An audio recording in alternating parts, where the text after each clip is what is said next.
इस मूवी के स्टार्ट में हमें बताया जाता है कि कई साल पहले बहुत से डीमंस डिफरेंट डायमेंशन से इस वर्ल्ड में एंटर हुए, जो कि पूरी दुनिया में अफरा तफरी और तबाही मचाने लगे। लेकिन खुशकिस्मती से एक डीमन हंटर जिसका नाम सॉन्गलिंग था, अपने मैजिक ब्रश को यूज करके डीमंस को पकड़ने में कामयाब हो जाता है। उन डीमंस में से कुछ ऐसे डीमंस भी थे जो कि ह्यूमैनिटी को नुकसान नहीं पहुंचा रहे थे, इसलिए उन फ्रेंडली डीमंस को तो कुछ नहीं कहा गया। लेकिन उन डीमंस में मौजूद बुरे डीमंस को पनिश करने के लिए सॉन्गलिन उन्हें एक बुक के जरिए गार्ड में कैद कर देता है। अब क्योंकि सॉन्गलिन के पास बहुत सी ऐसी पावर्स थी जिनसे वो डीमंस को कैद कर सकता था, इसलिए सब बुरे डीमंस उससे डरते थे। नेक्स्ट सीन में हम सॉन्गलिन को कुछ फ्रेंडली डीमंस के साथ एक सी मॉन्स्टर का पीछा करते हुए देखते हैं, जिसने कई फिशरमैन को खा लिया था। इसलिए वो सी डीमन भी सॉन्गलिंग से अपनी जान बचा के भाग रहा था। लेकिन इस दौरान सॉन्गलिंग और उसके साथी वुडन बोर्ड से नीचे गिर जाते हैं, जिसकी वजह से सी मॉन्स्टर उन पे अटैक करने की कोशिश करता है। लेकिन इससे पहले कि वो मॉन्स्टर उनका शिकार करता, ट्री डीमन उन्हें पकड़ लेता है और वापस बोट तक पहुंचा देता है। इस तरह सॉन्गलिंग को मौका मिलता है और वो ग्रीन डीमन को सी मॉन्स्टर की तरफ फेंक देता है, जो कि उस मॉन्स्टर पे गैस वेपन को यूज करता है, जिसकी बुरी स्मेल से वो ऑलमोस्ट नॉकडाउन हो जाता है, जिसकी वजह से वो सी मॉन्स्टर आहिस्ता आहिस्ता पानी में गिरने लगता है। जबकि सॉन्गलिंग फौरन से अपना ब्रश निकालता है और सी मॉन्स्टर को कैद करने के लिए तैयार हो जाता है। इसके बाद वो ट्री डीमन सॉन्गलिंग को हवा में ले जाता है, जहां वो एक स्पेल क्रिएट करता है, जिससे कुछ मैजिकल चेन्स निकल के उस सी मॉन्स्टर की तरफ बढ़ने लगती हैं। सॉन्गलिंग का मैजिक काम दिखाता है और वो चेन्स उस सी मॉन्स्टर को जाकर लगती हैं और उसे सरफेस पे ले आती हैं। जिसके बाद सॉन्गलिंग एक पोर्टल को ओपन करता है और उस सी मॉन्स्टर को अपनी बुक के जरिए उस पोर्टल में कैद कर देता है। अब सीन शिफ्ट होता है और हमें पता चलता है कि सॉन्गलिंग तो कुछ बच्चों को यही कहानी सुना रहा था, ताकि वो बच्चे उसकी स्टोरीज वाली बुक खरीद लें। लेकिन वो बच्चे भी काफी स्मार्ट थे, इसलिए वो ऐसा करने से इनकार कर देते हैं। अब सॉन्गलिंग जो उन बच्चों को पिछले 1 घंटे से इंटरटेन कर रहा था, उसे काफी गुस्सा आता है और वो उन बच्चों को वहाँ से भगा देता है।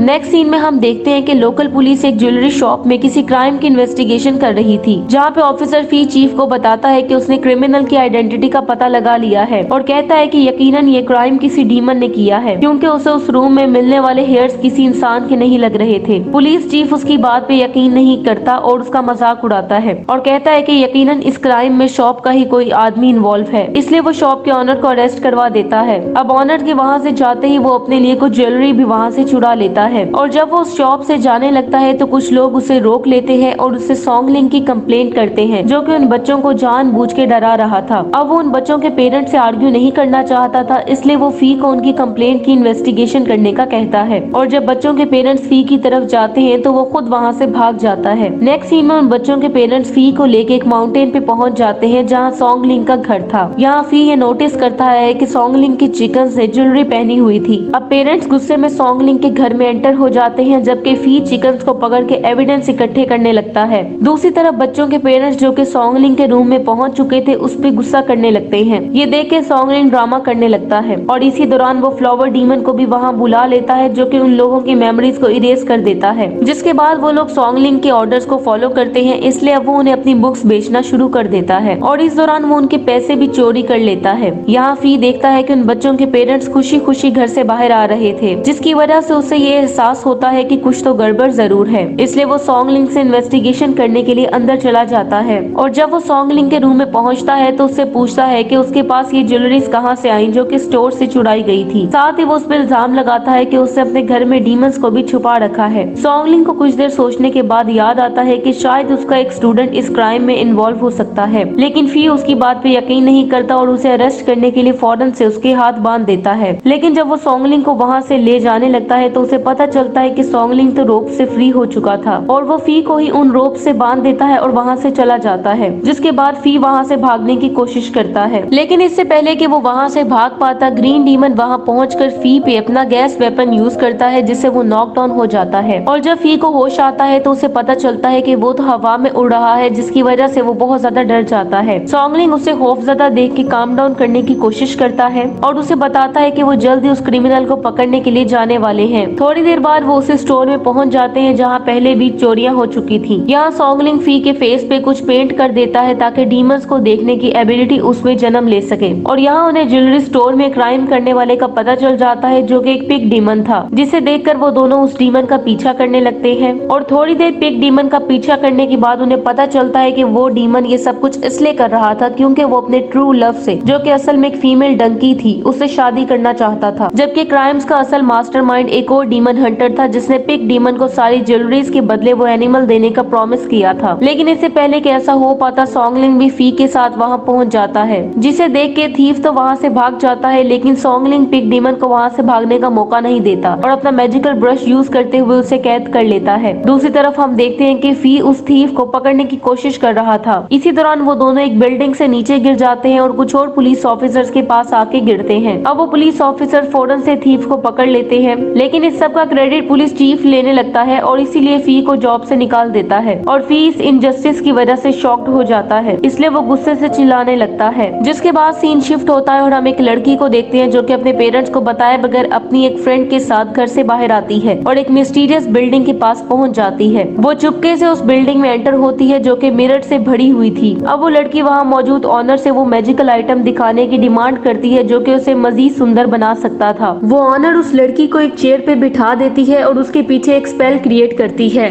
जिससे उस लड़की का माइंड कंट्रोल हो जाता है। नेक्स्ट सीन में जब वो लड़की बाहर आती है तो वो एक ज़ॉम्बी की तरह लग रही थी, जिसे देखकर उसकी फ्रेंड भी कंफ्यूज हो जाती है। वो लड़की एक कैरेज में जाके बैठ जाती है जो कि हवा में उड़ने लगता है। यहाँ हमें पता चलता है कि वो मिस्टीरियस ऑनर असल में पावरफुल डीमन थी जो कि मिरर के जरिए कहीं भी ट्रैवल कर सकती थी। दूसरी तरफ कैरेज में मौजूद लड़की जो उड़ती हुई माउंटेन से गुजर रही थी, कुछ डीमंस उसे रोक लेते हैं और नीचे एक ब्रिज पे ले आते हैं। तभी वहाँ एक डीमन हंटर भी पहुंच जाता है जिसका नाम काय था। वो डीमन हंटर अपने मैजिक से उन डीमंस को वहाँ से भगा देता है और जब वो कैरेज में देखता है तो उसे वही लड़की नजर आती है। अब इससे पहले कि काई उसे फ्री कर पाता, उसे पीछे से कोई आता हुआ दिखाई देता है और तभी उसे पता चलता है कि वहाँ रेड ड्रेस में एक डीमन पहुंच चुकी थी जिसका नाम शाओचिन था। यहाँ हमें पता चलता है कि वो दोनों एक दूसरे को पहले से ही जानते थे और वो दोनों एक ओल्ड कपल की तरह एक दूसरे से आर्गुमेंट्स करना स्टार्ट कर देते हैं। यहाँ वो डीमन हंटर शाओचिन से उस लड़की को छोड़ने के लिए कहता है, लेकिन वो ऐसा करने से इनकार कर देती है क्योंकि शाओचिन उस लड़की की सोल को यूज करके इमोर्टल बनना चाहती थी। ये सुनकर काई को गुस्सा आता है और वो अपना मैजिक यूज करते हुए शाओचिन को पकड़ने की कोशिश करता है, लेकिन शाओचिन उसके अटैक को डिफ्लेक्ट करके हवा में उड़ने लगती है। काई भी स्पेल पेपर से बनी ब्रिज पे उसका पीछा करने लगता है, लेकिन जब काई उसके करीब पहुंचता है तो शाओचिन भी उस पे अटैक कर देती है, जिससे वो पीछे की तरफ गिरने लगता है, लेकिन जल्दी संभलने में कामयाब हो जाता है। अब काई अपनी सारी पावर्स को यूज करके फिर से शाओचिन पे अटैक करता है और बहुत से स्पेल पेपर्स उसे पकड़ लेते हैं, जिसकी वजह से वो नीचे जा गिरती है। अब काई फौरन से उसके पास पहुंच जाता है जहां शाओचिन उससे उसकी जिंदगी खत्म करने के लिए कहती है, लेकिन काई सिर्फ उसकी स्पिरिचुअल एनर्जी वापस लेना चाहता था, इसलिए वो शाओचिन को कोई नुकसान पहुंचाए बगैर एक रिचुअल स्टार्ट कर देता है। लेकिन इस दौरान शाओचिन उस पर अटैक कर देती है, जिसकी वजह से वो दूर जा गिरता है। अब शाओचिन वहाँ से जाने से पहले उसे गुस्से में कहती है कि अब वो कभी भी उसे देखना नहीं चाहती, जिसके बाद वो उस लड़की को लेके वहाँ से चली जाती है और काई गुस्से में उस पर चिल्लाने के अलावा और कुछ भी नहीं कर सकता था। नेक्स्ट सीन में शाओचिन उड़ती हुई एक माउंटेन पे पहुंच जाती है और एक ऐसे टेम्पल के सामने लैंड करती है जो कि काफी टाइम से बंद था। थोड़ी देर में मिरर डीमन भी वहाँ पहुंच जाती है और यहाँ हमें पता चलता है कि शाओचिन और मिरर डीमन दोनों बहनें थी। अब वो बहनें उस लड़की को दीवार में कैद कर देती हैं और उसकी पेंटिंग बना देती हैं और खुद वो अपनी लाइफ बढ़ाने के लिए उस लड़की की सोल को यूज करने का प्लान करने लगती हैं। लेकिन शाओचिन इस सब में ज्यादा इंटरेस्टेड नहीं लग रही थी क्योंकि वो तो सिर्फ काई के बारे में सोच रही थी। मिरर डीमन जब उसे काई के लिए उदास देखती है तो वो खुद ही काई को मारने के लिए कहती है, लेकिन शाओचिन इस बात से एग्री नहीं होती क्योंकि अभी भी वो काई से प्यार करती थी। दूसरी तरफ हम सॉन्गलिंग को देखते हैं जो कि पिग डीमन को सीधा करने की कोशिश कर रहा था। वो उसे ये धमकी देता है कि अगर उसने कोई क्राइम किया तो वो उसे गार्ड में कैद कर देगा, जिसके बाद वो पिग डीमन को छोड़ देता है और उसे वहीं रहने का ऑर्डर देता है। थोड़ी देर में वहाँ फी भी पहुंच जाता है और सॉन्गलिंग को उसे अपना स्टूडेंट बनाने की रिक्वेस्ट करता है। ये सुनकर पहले तो सॉन्गलिंग ऐसा करने से इनकार कर देता है, लेकिन जब फी इसके लिए इंसिस्ट करता है तो सॉन्गलिंग मान जाता है। नेक्स्ट डे जब सॉन्गलिंग और उसके फ्रेंड्स खाना खा रहे थे तो तभी वहाँ ब्लू डीमन आ जाता है और उन्हें उसी मिसिंग गर्ल के बारे में बताता है जिसे मिरर डीमन ने कैद कर लिया था। ये सुनकर वो फौरन से उस लड़की को ढूंढने का फैसला करते हैं। थोड़ी देर बाद वो लोग एक मिस्टीरियस बिल्डिंग के बाहर पहुंचते हैं और किसी तरह उस बिल्डिंग में एंटर हो जाते हैं, जिसके बाद पिग डीमन वहाँ से प्रूफ ढूंढना स्टार्ट कर देता है और थोड़ी देर में उसे कपड़े का एक टुकड़ा मिल जाता है जो कि उसी किडनैप्ड लड़की का था। अब फ्लावर डीमन उस कपड़े के टुकड़े को देखती है और अपनी मैजिकल पावर्स को यूज करते हुए उस लड़की से रिलेटेड मेमोरीज को ढूंढ लेती है, जिसकी वजह से वो ये देख पाते हैं कि उस लड़की को मिरर डीमन ने किडनैप किया है और उसे एक माउंटेन पे ले गई है। ये देखने के बाद सॉन्गलिंग फी को डीमन फ्लावर की मेमोरीज को यूज करके उस जगह का पता लगाने के लिए कहता है जहाँ उस लड़की को ले जाया गया था।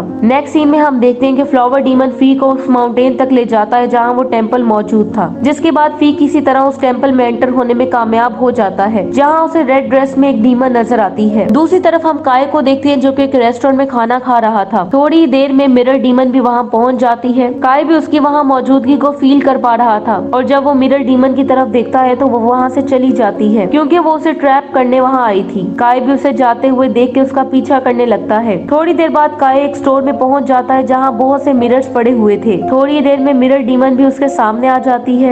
यहाँ वो काय को अपनी सिस्टर से दूर रहने का कहती है, लेकिन काय ऐसा करने से इनकार कर देता है क्योंकि वो शाओचिन को दूसरों को नुकसान पहुंचाने के लिए अलाउ नहीं कर सकता था। मिरर डीमन काय के मुसलसल जिद करने की वजह से अब तंग आ चुकी थी, इसलिए वो अपना मैजिक यूज करते हुए काय पे अटैक कर देती है और उसे स्लैप करके दूर फेंकती है, जिसके बाद वो उसकी गर्दन को पकड़ के उसका गला दबाने लगती है, लेकिन काय उससे बचने में कामयाब हो जाता है और फौरन से उस पे काउंटर अटैक कर देता है। लेकिन अब क्योंकि वो मुसलसल मिरर्स के जरिए टेलीपोर्ट हो रही थी, इसलिए वो मिरर डीमन का मुकाबला नहीं कर पाता और काय को उस डीमन के अटैक से बचने में मुश्किल होने लगती है और वो एक दीवार पे जा गिरता है, जहाँ बहुत से हाथ उसकी टांगों और हाथों को पकड़ लेते हैं और उसका गला दबाने लगते हैं, जिसके बाद मिरर डीमन भी उसके ऊपर आ जाती है ताकि वो काय पे फाइनल अटैक करके उसे मार सके। लेकिन तभी एक हाथ उसके अटैक को रोक लेता है और वो हाथ उसकी बहन शाओचिन का था। यहाँ हमें पता चलता है कि शाओचिन उनकी फाइट को देख पा रही थी और वो अभी भी काय को मरते हुए नहीं देख सकती थी। यहाँ उसकी बहन उसे समझाने की कोशिश करती है, लेकिन वो काय के प्यार में अंधी हो चुकी थी। इसी दौरान सॉन्गलिंग भी वहाँ पहुँच जाता है और फौरन से उन डीमंस को कैद करने लगता है, जिसे देखकर वो डीमंस वहाँ से भाग जाती हैं। अब सॉन्गलिंग फौरन से काय को चेक करता है जो कि बेहोश हो चुका था, इसलिए वो ट्री डीमन को उसे वहाँ से ले जाने के लिए कहता है ताकि वो खुद उन डीमंस के बारे में मजीद पता लगा सके। और जैसे वो उन डीमंस को वहाँ ढूंढने के लिए आगे बढ़ता है तो तभी दो हाथ उसे पकड़ लेते हैं जो कि असल में मिरर डीमन के थे। वो डीमन सॉन्गलिंग को मिरर में खींच लेता है, जिसकी वजह से उसकी आधी बॉडी पीछे रह जाती है, इसलिए अब वो उस डीमन से बचने के लिए वहाँ से भागने लगता है। इसी दौरान वो डीमन पे अटैक करता है, लेकिन खुद एक चेयर पे आ गिरता है। दूसरी तरफ मिरर में मौजूद सॉन्गलिंग मिरर डीमन को पकड़ लेता है, जिसकी वजह से वो उसकी अपर बॉडी को भी मिरर से बाहर निकाल देती है, जिसके बाद वो अपनी बॉडी को जोड़ने में कामयाब हो जाता है। अब वो अपना मैजिक यूज करता है और बहुत सी चेन्स मिरर डीमन पे फेंक देता है, जो कि मिरर डीमन को पकड़ लेती है और इस तरह सॉन्गलिंग उस डीमन को बुक में कैद करने में कामयाब हो जाता है। दूसरी तरफ हम काय को देखते हैं। उसे जब होश आता है तो वो फौरन से सॉन्गलिंग के पास जाता है और उसे रेस्क्यू करने पर सॉन्गलिंग को थैंक्स कहता है। इतनी ही देर में वहाँ फी भी पहुँच जाता है और सॉन्गलिंग को बताता है कि उसने डीमंस को ढूंढ लिया है। काय जब ये सुनता है तो उनसे इस फाइट में उनका साथ देने की रिक्वेस्ट करता है। सॉन्गलिंग उसकी रिक्वेस्ट एक्सेप्ट कर लेता है, लेकिन उसे ये पता नहीं होता कि काय उस डीमन से प्यार करता है। नेक्स्ट सीन में हम देखते हैं कि शाओचिन ये नोटिस करती है कि वो डीमन हंटर वहाँ पहुँच चुके थे, जिन्हें देख के शाओचिन भी उनसे फाइट करने के लिए तैयार हो जाती है। यहाँ काय उसे फिर से अपनी स्पिरिचुअल एनर्जीज गिव अप करने और दोबारा से मॉर्टल बनने के लिए कहता है, लेकिन शाओचिन हमेशा की तरह उसकी ऑफर रिजेक्ट कर देती है। और जब उसकी नजर सॉन्गलिंग पे पड़ती है तो उसे याद आता है कि उसकी सिस्टर को इसी शख्स ने मारा था, इसलिए वो फौरन से उस पर अटैक कर देती है। उसे अपनी तरफ आते हुए देख के सॉन्गलिंग भी बुक और ब्रश निकाल के मैजिक स्टार्ट कर देता है, लेकिन काय उसे ऐसा करने से रोक देता है, जिसकी वजह से शाओचिन को मौका मिलता है और वो उसके बाकी साथियों पे अटैक कर देती है। वो जल्दी से फी को बांध देती है और उसे उठा के ट्री पे फेंकती है। ये देखकर सॉन्गलिंग के साथी डीमंस मिलके शाओचिन पे अटैक कर देते हैं, लेकिन उनका शाओचिन से कोई मुकाबला नहीं था और वो उन सबको उठा के दूर फेंकती है, जिसके बाद वो काय की तरफ बढ़ती है और उसे उठा के एक दीवार पे फेंकती है। अब वो सॉन्गलिंग को भी पकड़ लेती है और उसे ऊपर खींचने लगती है और फिर वो रोप्स को उसकी गर्दन में बांध के उसे मारने की कोशिश करती है, लेकिन सॉन्गलिंग भी हार मानने वाला नहीं था। वो अपने मुंह से स्पेल क्रिएट करता है। ये देखकर काय उसे रोकने की कोशिश करता है, जिसकी वजह से सॉन्गलिंग अपना मैजिक कंप्लीट नहीं कर पाता और शाओचिन की जान बच जाती है। साथ ही काय उसे वहाँ से भागने के लिए कहता है, जबकि वो खुद सॉन्गलिंग को मैजिक कंप्लीट करने से रोक रहा था। शाओचिन भी जब ये देखती है तो वहाँ से भाग जाती है। काय जब देखता है कि शाओचिन वहाँ से चली गई है तो फौरन से सॉन्गलिंग से माफी मांगने लगता है और कहता है कि वो उसे माफ कर दे। यहाँ से सीन शिफ्ट होता है और अब हम उन सबको सॉन्गलिंग के घर पे देखते हैं, जहाँ सॉन्गलिंग फ्लावर डीमन को काय की मेमोरीज रिवील करने का कहता है ताकि वो उसके पास्ट को जान सके। यहाँ हमें पता चलता है कि काय असल में एक स्नेक डीमन था। एक दिन वो एक लड़की को मिलता है जो कि असल में ह्यूमन थी। स्नेक डीमन को उस लड़की का शेडो दिखाई देता है और वो उसमें जंप कर देता है, जिसकी वजह से वो अपनी ह्यूमन फॉर्म में चेंज हो जाता है। लेकिन हैरानकुन तौर पे शाओचिन डीमन की वहाँ मौजूदगी से बिल्कुल नहीं डरती और कुछ ही दिनों में वो दोनों एक दूसरे से प्यार करने लगते हैं। अब शाओचिन ये सोचने लगती है कि अगर वो डीमन में चेंज हो गई तो उसे कैसा फील होगा। काय उसकी ये विश पूरी कर देता है और अपनी डीमन स्पिरिट उसे दे देता है, जिसकी वजह से शाओचिन इमोर्टल हो जाती है। लेकिन जब कुछ लुटेरे उनके टेम्पल पे अटैक करते हैं तो शाओचिन अपनी डीमन पावर पावर्स को यूज करते हुए उन लोगों को मार देती है, जिसकी वजह से उसकी स्पिरिट करप्ट हो जाती है। काय को जब ये पता चलता है तो वो इसका जिम्मेदार अपने आप को ठहराता है, लेकिन अब वो कुछ भी नहीं कर सकता था, इसलिए वो पावरफुल होने के लिए बहुत से डीमंस को मारना शुरू कर देता है, क्योंकि उसे ये लगता था कि इस तरह वो शाओचिन से डीमन स्पिरिट को वापस हासिल करके उसे दोबारा ह्यूमन में कन्वर्ट कर सकता है। इन मेमोरीज की वजह से अब उन लोगों को काय के पास्ट के बारे में पता चल चुका था। काय अब सॉन्गलिंग से उसकी लवर को बचाने और उससे डीमन पावर वापस लेने की रिक्वेस्ट करता है। सॉन्गलिंग भी उसकी हेल्प करना चाहता था, लेकिन उसे लगता था कि वो शाओचिन को मारे बगैर नहीं पकड़ सकता, इसलिए वो परेशान हो जाता है। लेकिन फिर उसे एक आइडिया आता है और वो एक प्लान बनाने में कामयाब हो जाता है। नेक्स्ट सीन में वो लोग मर्चेंट्स के भेस में एक फेस्टिवल में पहुंच जाते हैं, जहां बहुत सी लड़कियां डांस परफॉर्म कर रही थी। अब उन लोगों को लगता था कि शाओचिन पिछली फाइट में इंजर्ड हो चुकी थी, इसलिए वो वहां मौजूद लड़कियों की सोल्स को यूज करके अपनी पावर रिगेन करने की कोशिश करेगी, और यही वो शाओचिन को ट्रैप करना चाहते थे। जल्दी ही शाओचिन, जिसकी पावर्स बड़ी तेजी से कम हो रही थी, सिटी में एंटर हो जाती है।